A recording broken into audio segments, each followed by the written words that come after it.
This is the darkest day in our city's history. Last night, as thousands of members of Vancouver's Filipino community gathered for an important cultural celebration, the actions of a single person shattered our collective sense of safety. It is impossible to overstate how many lives have been impacted forever by this lone individual. There are many unanswered questions about why this horrific crime happened, the motive of the person who did it, and whether anything could have been done to prevent it. There are many things we still don't know, but we are working hard to get all of the answers. Here's what I'm able to share with you this morning.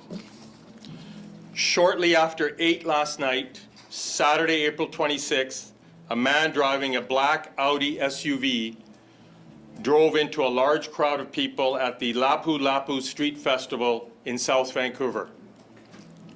This festival, which is a celebration of Filipino community and culture, had been taking place all day in and around the grounds of a school located at 41st and Fraser Street. It was expected that tens of thousands of people would attend throughout the day.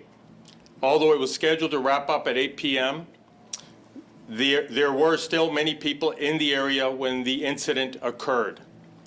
The vehicle that struck festival goers approached the festival area from the west on East 43rd Avenue. It entered a small crowd enclosed area and drove through the crowd. There were hundreds of festival goers still on the street, and multiple people were struck by the vehicle. There are now 11 confirmed fatalities. We believe dozens more are injured, some seriously, and the number of dead could rise in the coming days or weeks. The most critically injured were transported by ambulance to 9 different hospitals throughout Metro Vancouver, and we want to extend our profound gratitude to all of the medical professionals who have worked throughout the night to care for the victims. The driver of the vehicle was the lone occupant, and he was arrested at the crime scene by members of the Vancouver Police Department after bystanders and witnesses intervened to detain him. He remains in custody. While I'm not prepared to speak about the potential motive, I can now say with confidence that the evidence in this case does not lead us to believe this was an act of terrorism.